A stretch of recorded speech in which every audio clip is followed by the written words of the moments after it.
wangu inshallah. Huo ni ubora wa klabu hii na sisi naambia mapenzi yake Mwenyezi Mungu. Tunakusanya point kwa kila mechi. Relax. Tutakuwa wakubwa zaidi. Shukrani. Wewe niambie Derrick Chapesa. Vipi, uko poa? Niko bomba, niambie. Niambie ndugu yangu, nimeshuhudia alama tatu muhimu kwa upande wa Young Africans ikienda kwao, lakini si alama tatu tu. Wakiendelea kujikita kileleni mwa msimamo wa ligi kuu Tanzania bara maarufu kama NBC Premier League. Young Africans kurudi kileleni ni kawaida hii. Of course ni mtawala mpira katika ardhi ya Tanzania. Ubora wetu umeonyesha kwa vitendo. Sasa kuna vitu unatakiwa ujue Derrick ambavyo vitakusaidia. Sawa mwalimu. Kwa mfano unatakiwa uelewe. Umeona mechi ya leo? Katika football, katika mpira kuna maeneo matatu ambayo ya msingi. Statistical data unanipa. Yes, maeneo matatu ya msingi kwa ajili ya mechi na kupata matokeo. Katika football tunasikia mtu akwambia kuna build up. Kaangalia goli la kwanza. Build up maana yake ni nini? Ni kutengeneza mashambulizi kuanzia golini mpaka katikati ya uwanja. Build up sio unaanzia golini kwako mpaka goli la pili, hapana. Yaani unatengeneza nafasi kuanzia unaanza mwanzo mpaka katikati ya uwanja. Baada ya pale unaanza kufanya kitu kinaitwa progression. Progression maana yake unaanzia katikati mpaka katika 18 ya mpinzani. Kile kipande kichobaki pale kwenda kule mbele inaitwa finishing. Sasa sisi tumefunga magoli matatu leo kwa design kama hiyo. Tumeanza build up goli la kwanza ambayo imeanza katikati, baadaye ikapata penalty. Sio? Goli la pili umeona tumefunga katika progression ambayo ni kuanzia katikati ambayo tumetengeneza follow ikapata goli. Goli la tatu Dube anafunga katika finishing katika ndani ya 18. Sasa hiyo ni goli. Sasa ni nini anatokea katika mpira? Katika mpira sehemu hatari katika mpira duniani inaitwa 14 zone.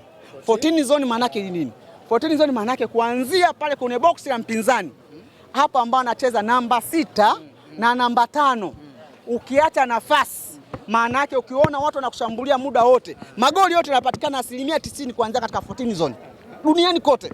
Kwa ukiona kiungo chako kinashambuliwa kuanzia namba 6 anashindwa kutengeneza ile compact ya defender ya ulinzi wake, maana yake unafunga. Ndio jamaa, tumepita pale katikati zaidi ya mara 12 kama umeangalia mechi katika first half, lakini walikuwa wajanja, baadaye ukapata ile penalty. Kwa walikuwa wanafanya makosa, na mimi naambia mtu jukwani, kwa jinsi anavyocheza 14 zone watafungwa tu kwa sababu wameruhusu kiungo chao kushambuliwa, na ni kwa tukapata goli. Sasa hiyo ni faida moja, lakini faida ya pili walikuwa yani sisi wakubwa yani unajua kwa kama National anamtoa mchezaji kama Trezeguet kutoka Aston Villa anakuja katika ligi yao, ni ukubwa huo. Yani Yanga anatoa mchezaji Ulaya anakuja, ni mkubwa. Kwa mfano nilikuwa nimwambie kitu kimoja,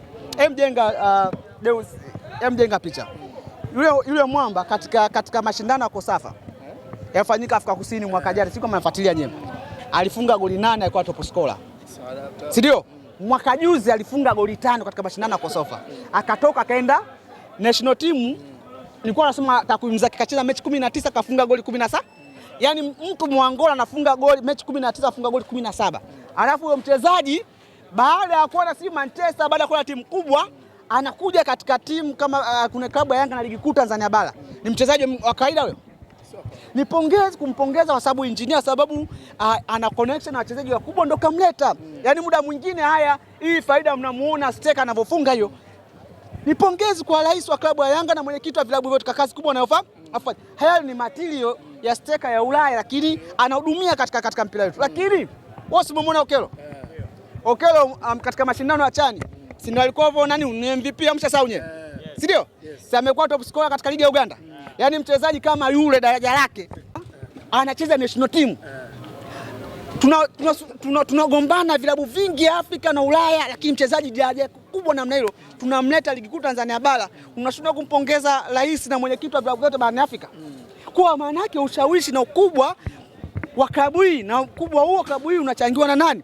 Na president wa klabu hii, kwa kazi kubwa ambayo anaifanya. Kwa muda mwingine mnapolala au mnapoombea watu wengine, mtu wa kwanza kumuombea pamoja na rais wa klabu ya Yanga Engineer Esad, kwa kazi kubwa anayofanya. Haya material haya kina Okelo kina Lepo wao, yes, yani hawa Dukabu haya ni material ya Ulaya.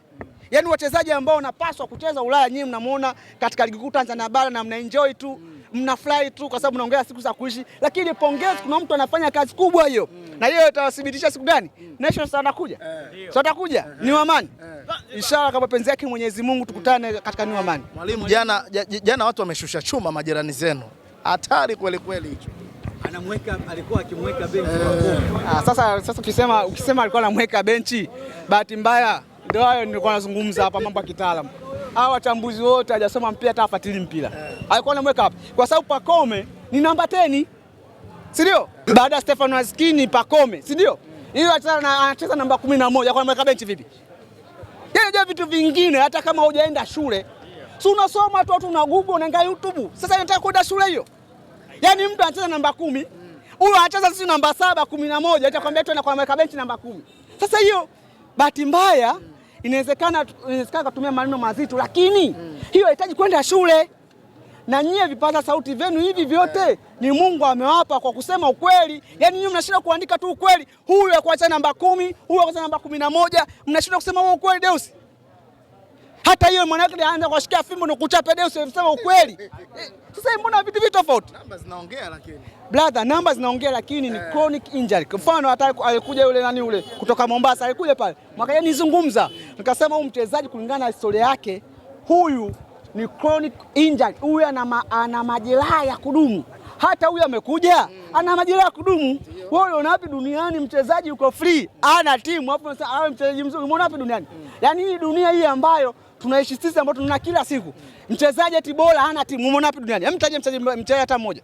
Watu wanaenda kuvunja mikataba ngune timu, watu wanaenda kuchukua wachezaji wakubwa na kuvunja mikataba. Wewe unakuwa zoazoa alafu unataka kushindana na timu kubwa. Unajua muda mwingine mnajichumbia dhambi za bure ambazo zina maana yoyote. Hawafanyi usajili, wanafanya okota kama kaida yao. Na hiyo sasa ni desturi yao. Wewe ujiulize, hawa sikuwa na kikosi. Mwaka jana kikosi chao kile ambao wameenda kwenye kombe la Luza, si ndio? Wamebaki wangapi? Hapo wakafika finali. Yes, wamebaki wangapi? Taja ukwe Mungu, wamebaki wangapi? Kama watatu. 3 katika kikosi. 3 tu. Kwenye kikosi cha kwanza? Yes. Sawa. Si ndio? Lakini vile vile, hebu jiuliza katika mwaka jana kikosi chao, makapteni wao 3 wote, kuna hata mmoja aliyobaki? Kipindi ambacho alikuwa na mwacha Shabalala kwa tunaambia huyo replacement ambao anakuja ana uwezo kuliko Shabalala. Tuliwaambia wewe ameondoka Nouma au huyo replacement ana uwezo kuliko Nouma. Tuliwaambia anaondoka Afonso Malone, anaenda kujao anakuja beki ana uwezo kuliko huyo. Anaondoka Ngoma katikati, nyinyi mnawaleta hao na uwezo kuliko hao. Tuliwaambia. Hao tukwambia. Leo kinachotokea ni nini? Si ndio wanafumwa tu. Kwa muda mwingine lazima mtoe kitu anachokisema. Kwa hao wanafanya nini? Makosa. Lakini nataka jiulize. Zamani watu walikuwa wanaamini kiwanda cha wachezaji katika ligi kuu Tanzania bara ni Rwanda. Uongo kweli? Hao tunadanganyana hapa. Miaka 5 years ago. Uongo kweli? Watu walikuwa wanaenda Rwanda kuchukua wachezaji. Unaelewa, wanaleta hapa Bongo lakini wanafeli. Leo hii wao wanaamini Rwanda kuna wachezaji bora wanaleta tena. Yaani unajua kuna vitu vingine unajiuliza, wako serious au natania? Yaani watu wanaleta mijitu ambayo imeshindikana kwa ajili ya kuheshimisha ligi kuu na mpira na Afrika kwa ujumla. Sisi kinachotuuma ni kwa sababu tumepigania vilabu vinne viende kwenye mashindano ya kimataifa. Sio? Vilabu vinne. Umeona Singida anajitahidi anapata pointi, Azam anajitahidi anapata pointi. Zingine wako wae.